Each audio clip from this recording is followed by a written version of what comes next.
जय हिंद। स्वागत है आप सभी का आपके अपने चैनल लक्ष्य तक पर। सीटेट स्पेशल क्लास में आज की क्लास बहुत ही महत्वपूर्ण होने वाले, क्योंकि आज हम पढ़ने वाले हैं मैथ पेडागोजी को।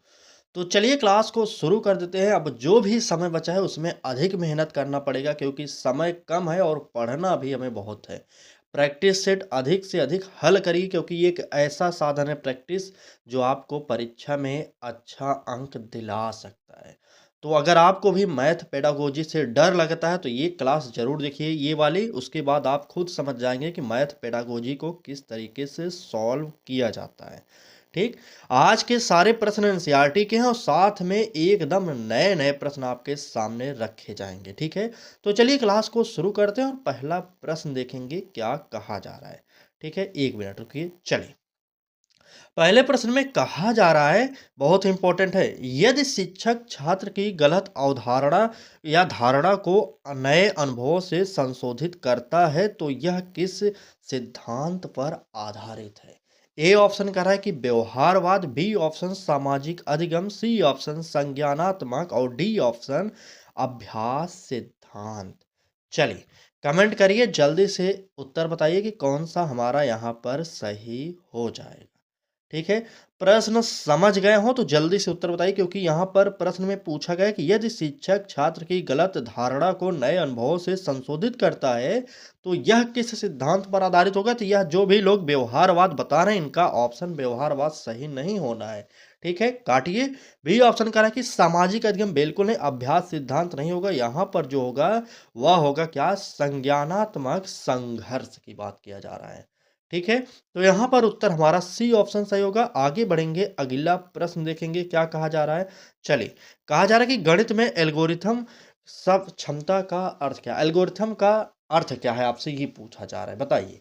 ए ऑप्शन करें कि केवल सूत्र याद रखना, बिल्कुल नहीं। आपको मैंने बता दिया कि गणित में सूत्र नहीं याद करेंगे और हिंदी में व्याकरण नहीं याद करेंगे। ठीक है, ऐसा मत समझिएगा कि गणित है तो सूत्र याद कर सकते हैं, बिल्कुल नहीं। सीटेट इसे नकारता है, हमेशा इसको निगेटिव मानता है। ठीक है, आप जान जाइए अब। ठीक है, बी ऑप्शन कह रहा है कि बिना समझ हल करना, तो बिल्कुल नहीं, यह भी नहीं होगा, बिना समझ के कोई हल नहीं किया जा सकता। सी ऑप्शन कह रहा है कि कुशल, लचीले व सटीक तरीके से हल करना, और डी ऑप्शन तेज गति से लिखना।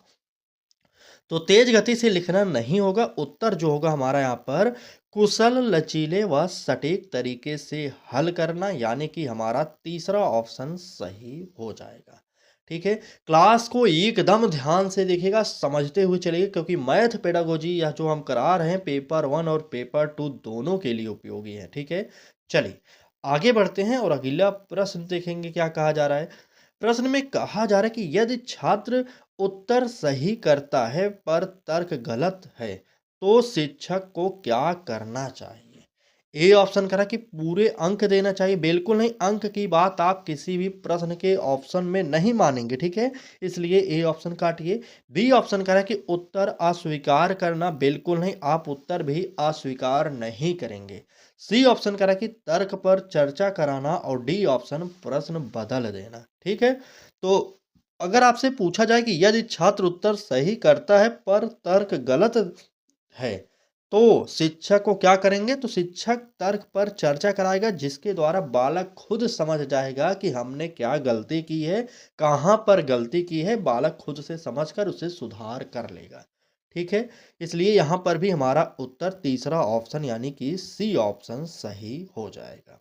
चलिए, प्रश्न में कहा जा रहा है कि गणितीय अवधारणा का ऊर्ध्व समन्वय दर्शाता है, क्या दर्शाएगा। ए ऑप्शन कह रहा है कि विषयों का आपसी संबंध, बी ऑप्शन कह रहा है कि कक्षा दर कक्षा निरंतरता, और सी ऑप्शन खेल आधारित शिक्षण, और डी ऑप्शन मूल्यांकन प्रणाली। तो चलिए, प्रश्न संख्या 4 का उत्तर सब लोग कमेंट बॉक्स में बताइए कौन सा सही होगा। चलिए, देखिए यहाँ पर मूल्यांकन प्रणाली की कोई बात नहीं की जा रही, काट दीजिए। खेल आधारित शिक्षण की भी बात नहीं किया जा रहा है, इसलिए इसको भी काटिए। अब आपको ए और बी में से उत्तर चुनना है, कौन सा सही हो जाएगा। चलिए, सभी लोग बताएंगे उत्तर, बिल्कुल सब लोग। चलिए, विषयों का आपसी संबंध, इसके बारे में भी यहाँ पर नहीं चर्चा की गई। तो उत्तर जो होगा कक्षा दर कक्षा निरंतरता। ठीक है, यानी कि इस प्रश्न का उत्तर जो होगा बी ऑप्शन हमारा सही हो जाएगा। ठीक, क्लास अच्छी लग रही हो तो लाइक कर दीजिए, चैनल पर पहली बार आए हो तो सब्सक्राइब करिए और बेल आइकन को ऑन करिए। अब आखिरी समय किताबों को पढ़ने के साथ साथ अधिक से अधिक प्रैक्टिस सेट को भी लगाइए। ठीक है, यहाँ पर हमने कई सारी महत्वपूर्ण प्रैक्टिस सेट की बुक लगा दी है। अगर आपको लेना हो तो यहाँ से लीजिए, नहीं तो मार्केट से एक दो बुक तो जरूर लीजिए, क्योंकि अगर आप प्रैक्टिस अधिक किए रहेंगे तो यह परीक्षा में बहुत ही फायदेमंद होने वाला है। ठीक है, तो चलिए, यह आखिरी महीना है, आपको भी पता है, जो भी समय इसमें बचा है ये आखिरी समय है हमारा। ठीक है, चलिए बात करेंगे प्रश्न की। तो प्रक्रिया मानक में कौन शामिल नहीं है, यहाँ पर निगेटिव चुनना है। गणित में प्रक्रिया मानक में कौन शामिल नहीं है, ये आपसे पूछा जा रहा है। तर्क एवं प्रमाण होगा, संप्रेषण होगा, रटन स्मरण होगा, या समस्या समाधान होगा। तो चलिए फटाक से कमेंट करिए और उत्तर बताइए कि कौन सा सही होने वाला है हमारा। ठीक, बिल्कुल सही। देखिए यहाँ पर रटन स्मरण की बात आप नहीं करेंगे, सी ऑप्शन को काटना पड़ेगा, क्योंकि रटने की बात आप कहीं पर भी नहीं सही करेंगे। ठीक है, अब आपको ए, बी और डी में से उत्तर चुनना है। ठीक है, और देखिए यहाँ पर गणित प्रक्रिया मानक में कौन शामिल नहीं है। देखिए शामिल की बात किया जाए तो तर्क एवं प्रमाण शामिल होता है, और स्मरण भी शामिल होता है, और समस्या समाधान भी शामिल होता है। तो हमें यहाँ पर निगेटिव में ही उत्तर चुनना था, तो हमने जिसे पहले ही गलत कर दिया वही सही हो जाएगा, क्योंकि ये तीनों ऑप्शन ए, बी और डी ये तीनों सही हैं। ठीक है, और हमें उत्तर चुनना है गलत में। यहाँ पर देख रहे हैं ना, नहीं में उत्तर चुनना था, इसलिए हमारा जो उत्तर नहीं में होगा वह क्या होगा, रटंत स्मरण, या कभी भी गणित में प्रक्रिया मानक में शामिल नहीं होता है। ठीक, चलिए आप इस प्रश्न का उत्तर सी ऑप्शन सही करेंगे। बिल्कुल, चलिए आगे बढ़ते हैं, अगला प्रश्न देखेंगे। प्रश्न में कहा जा रहा है कि यदि छात्र स्वयं प्रश्न गढ़ता है तो यह किस प्रकार की गणितीय क्षमता है। गढ़ने का मतलब बालक स्वयं से प्रश्न बनाता है। ए ऑप्शन कह रहा है कि पुनरावृत्ति, बी ऑप्शन प्रक्रियात्मक, सी ऑप्शन मेटाकॉग्निटिव, और डी ऑप्शन कह रहा है कि निष्क्रिय। तो निष्क्रिय तो बालक है नहीं, अगर निष्क्रिय बालक होगा तो वह प्रश्न अपने मन से नहीं बना पाएगा, इसलिए डी ऑप्शन आपको काट देना है। ठीक है, अब आपको पुनरावृत्ति दिख रहा होगा, पुनरावृत्ति यहाँ पर कोई बात नहीं की जा रही, इसलिए आपको यहाँ पर ए ऑप्शन को भी काटना पड़ेगा। अब आप बताइए प्रक्रियात्मक होगा या मेटाकॉग्निटिव होगा। चलिए, बी या सी, प्रश्न संख्या 6 का उत्तर बताइए, बी या सी कौन सा सही हो रहा है आपके हिसाब से। चलिए, बिल्कुल सही, यहाँ पर प्रक्रियात्मक नहीं होगा बल्कि मेटाकॉग्निटिव, यानी कि तीसरा ऑप्शन हमारा यहाँ पर सही हो जाएगा। नोट कर लिए तो तुरंत आगे बढ़िए। अगला प्रश्न देखिए क्या कहा जा रहा है। गणित शिक्षण में स्कैफोल्डिंग का आशय है। स्कैफोल्डिंग का आशय क्या होने वाला है, कठिन प्रश्न देना, बिल्कुल नहीं। स्कैफोल्डिंग का कभी भी यह आशय नहीं होगा कि बालक को कठिन प्रश्न दिए जाए, बल्कि अस्थायी सहारा देने की बात करता है। या स्कैफोल्डिंग कुछ समय तक बालकों को सहारा प्रदान किया जाए, उसके बाद धीरे से सहारा हटा दिया जाए, मतलब हट लिया जाए, ताकि बालक अपने ऊपर डिपेंड होकर कार्य को कर सके। इसलिए यहाँ पर इस प्रश्न का जो उत्तर होगा, तीसरा ऑप्शन हमारा सही होगा, यानी कि सी ऑप्शन सही हो जाएगा। चलिए अगला प्रश्न देखेंगे, तो कह रहा है कि किस प्रकार का मूल्यांकन गणितीय सोच की गहराई को सर्वाधिक दर्शाता है। ए ऑप्शन कह रहा है कि वस्तुनिष्ठ परीक्षण, बी ऑप्शन मौखिक परीक्षा, सी ऑप्शन प्रदर्शन आधारित मूल्यांकन, और डी ऑप्शन समयबद्ध परीक्षा।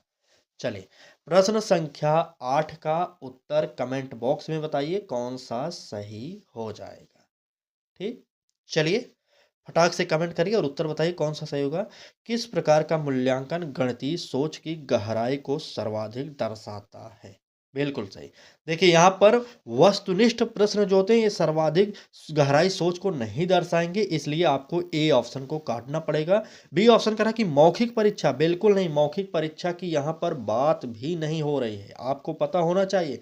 और डी ऑप्शन समयबद्ध परीक्षा, परीक्षा की तो कोई बात ही नहीं हो रही, बल्कि यहाँ पर मूल्यांकन का बात किया जा रहा था। जितने भी लोगों ने थोड़ा सा लॉजिक लगाया वह उत्तर अपना फटाक से दे चुके हैं।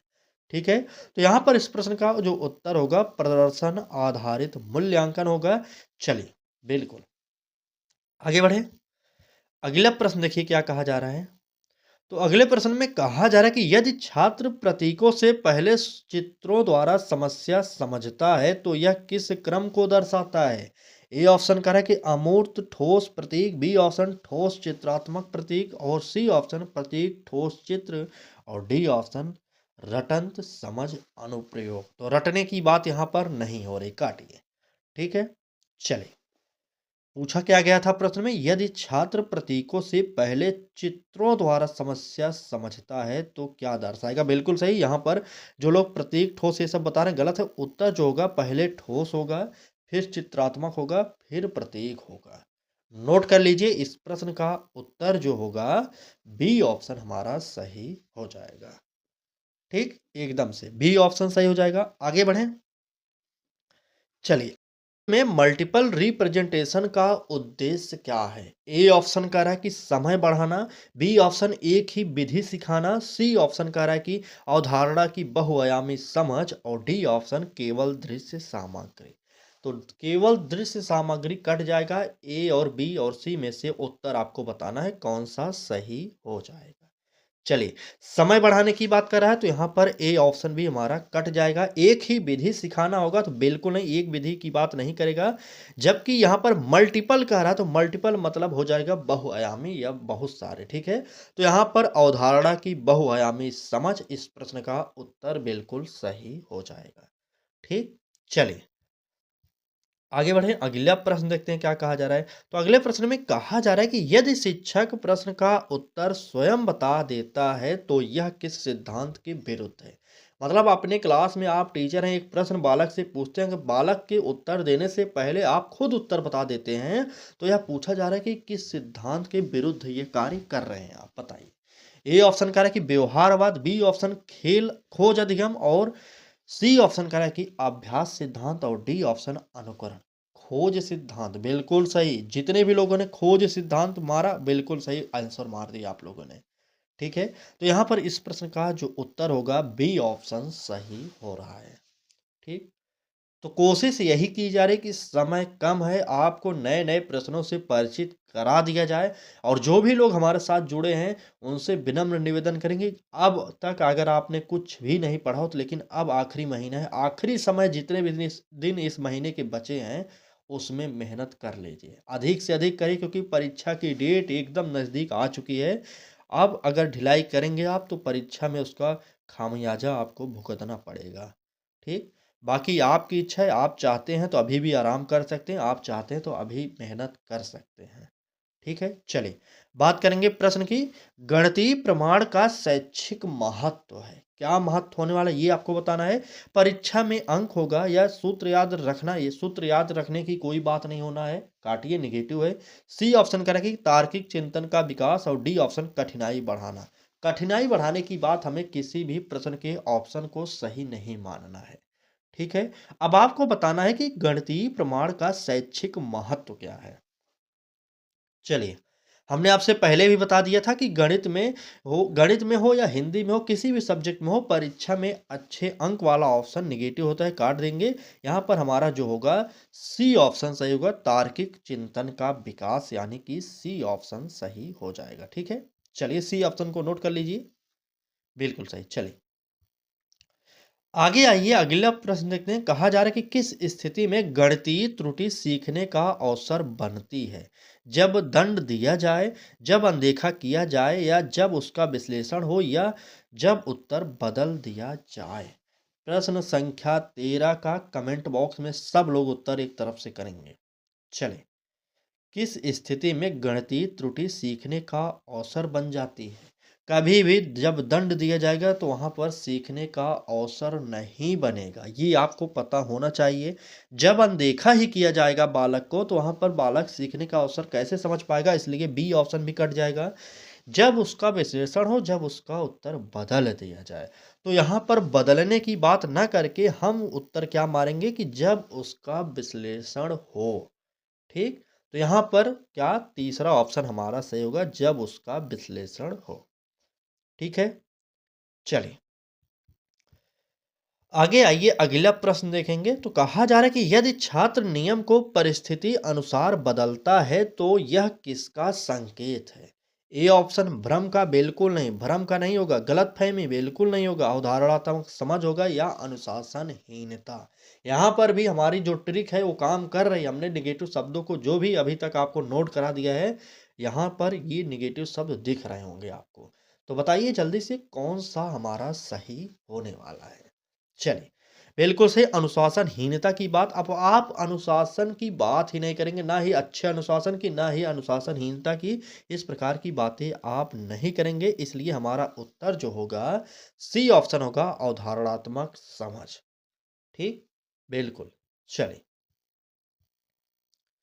अगला प्रश्न देखिए, तो कहा जा रहा है कि गणित शिक्षण में अनुमान और तर्क पर बल किस स्तर पर अधिक आवश्यक है। इंपॉर्टेंट है ना, देख रहे हैं ना, एकदम नए नए प्रश्न। इस प्रकार के प्रश्न आप प्रैक्टिस सेट में भी नहीं पाएंगे, किसी भी बुक में नहीं पाएंगे, क्योंकि ये प्रश्न खुद से बनाए जा रहे हैं, ढूंढ ढूंढ कर बनाए जा रहे हैं। ठीक है, तो मेहनत की जा रही है, तो आप थोड़ा सा इस क्लास को शेयर जरूर करिए। ठीक है, और क्लास अच्छी लग जाए तो लाइक भी करिएगा। अगर आपको हमारे साथ डेली क्लासेज करना हो सुबह में या शाम में, तो आप हमारे चैनल को सब्सक्राइब भी कर लीजिएगा।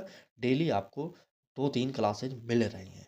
ठीक, और कब काफ़ी लोग अभी भी हैं जो लोग पूछते हैं कि सर आपकी क्लास की टाइमिंग क्या है। भाई साहब, अगर आपने चैनल को सब्सक्राइब किया होगा तो आपके पास नोटिफिकेशन खुद जाएगा। ठीक, चैनल को सब्सक्राइब करने के बाद आप लोग बेल आइकन को ऑल पर जरूर क्लिक करेंगे, तभी नोटिफिकेशन आपके पास जाएगा। ठीक, सुबह भी क्लासेस 10 बजे, शाम को 5 बजे, दोनों टाइम हो रहे हैं।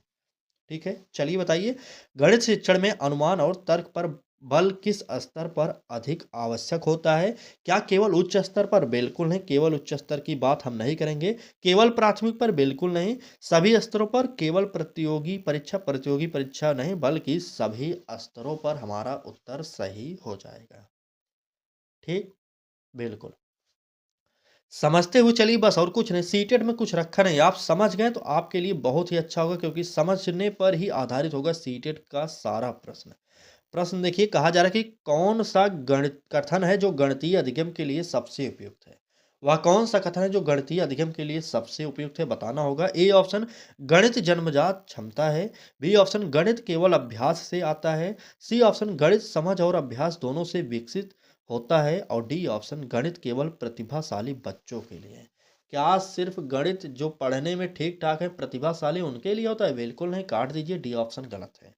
ए ऑप्शन कह रहा है कि गणित जन्मजात क्षमता होती है। बिल्कुल नहीं, क्या गणित जब बालक जन्म लेता है तभी से उसके अंदर रहती है? बिल्कुल नहीं, ये भी काटिए। बी ऑप्शन कह रहा है कि गणित केवल अभ्यास से आता है। ये भी नहीं कह सकते हम। ठीक है, हमारा जो उत्तर होगा, गणित समझ और अभ्यास दोनों से विकसित होता है, इसलिए हमारा उत्तर तीसरा ऑप्शन यहाँ पर सही हो रहा है। ठीक है, बिल्कुल, एकदम सही। चलिए, आगे बढ़ते हैं और देखते हैं अगला प्रश्न हमारा क्या कहा जा रहा है।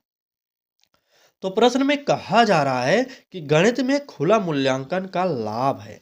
खुला मूल्यांकन, ओपन असेसमेंट की बात किया जा रहा है, बताइए। ए ऑप्शन, उत्तर सीमित। भाई साहब, यहाँ पर जब खुला मूल्यांकन हो रहा है तो उत्तर आप कभी भी सीमित नहीं रखेंगे। ठीक है, क्योंकि उत्तर कई प्रकार के होने चाहिए, बालक कई प्रकार के होते हैं, इसलिए उत्तर भी कई प्रकार से देंगे, तभी तो आप मूल्यांकन करेंगे उन बालकों का। ठीक है, इसलिए गलत है ये ऑप्शन। बी ऑप्शन कह रहा है कि रचनात्मकता का विकास, ये हमारा हो सकता है। सी ऑप्शन, समय की बचत। बिल्कुल नहीं, किसी भी ऑप्शन में अगर आपको समय की बचत मिल जाए वह काटिए। ठीक, सरल जांच, बिल्कुल नहीं, सरल जांच की यहाँ पर नहीं बात की जाएगी, बल्कि रचनात्मकता का विकास, यानी कि इस प्रश्न का उत्तर जो होगा बी ऑप्शन हमारा सही हो जाएगा।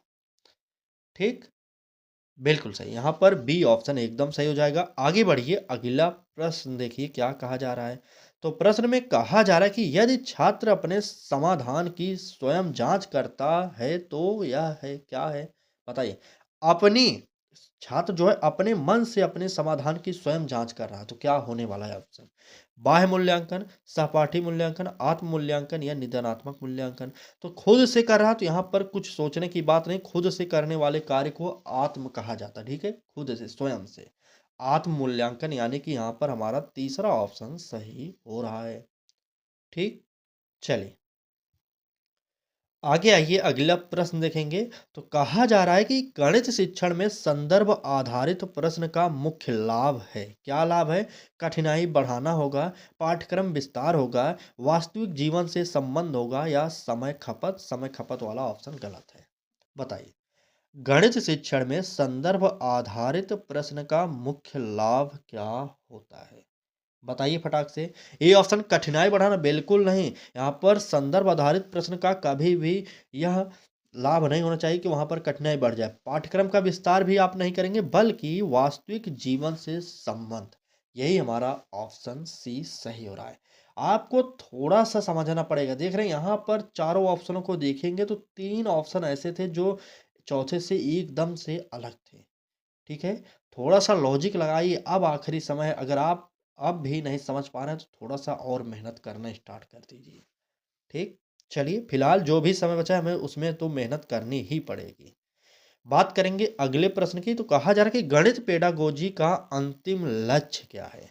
गणित पेडागोजी तो इतना पढ़ लिए आप, अब आपको बताना होगा कि अंतिम लक्ष्य क्या है गणित पेडागोजी का।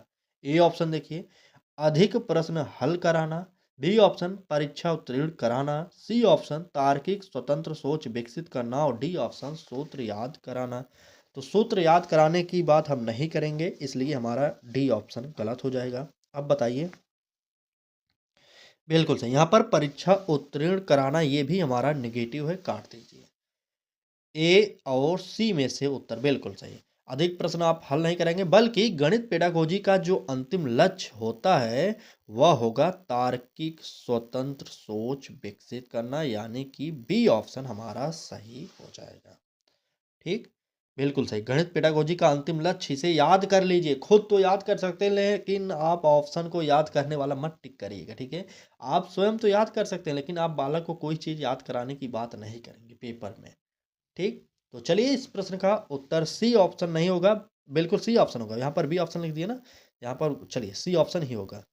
यहाँ पर ये बी और डी ऑप्शन गलत है, यहाँ पर सी ऑप्शन ही होगा। हमने वहाँ पर बी लिख दिया था। चलिए सी ऑप्शन बिल्कुल। तो आज की क्लास को अब यहीं पर समाप्त करना पड़ेगा क्योंकि आज की क्लास में बस इतने ही प्रश्न थे। बाकी क्लास आपको कैसी लगी कमेंट बॉक्स में ज़रूर बताइएगा। क्लास अच्छी लगे तो लाइक करिए, चैनल पर पहली बार आए थे तो सब्सक्राइब करके बेल आइकन को ऑन कर लीजिए जिससे आपको नोटिफिकेशन मिलता रहे। तो आखिरी समय है, अब आपको जो भी समस्या हो रही पढ़ाई से रिलेटेड आप कमेंट बॉक्स में ज़रूर कमेंट करिए। हो सकता है हम आपका कुछ उपाय कर सकें। ठीक, तो चलिए क्लास कैसे लगी कमेंट में ज़रूर बताइएगा। क्लास को यहीं पर समाप्त करेंगे और पढ़ाई करिए, अधिक से अधिक मेहनत करिए क्योंकि आखिरी समय है हमारे पास। जो भी समय बचा है आखिरी है, वो समझ लीजिए। ठीक, चलिए, धन्यवाद।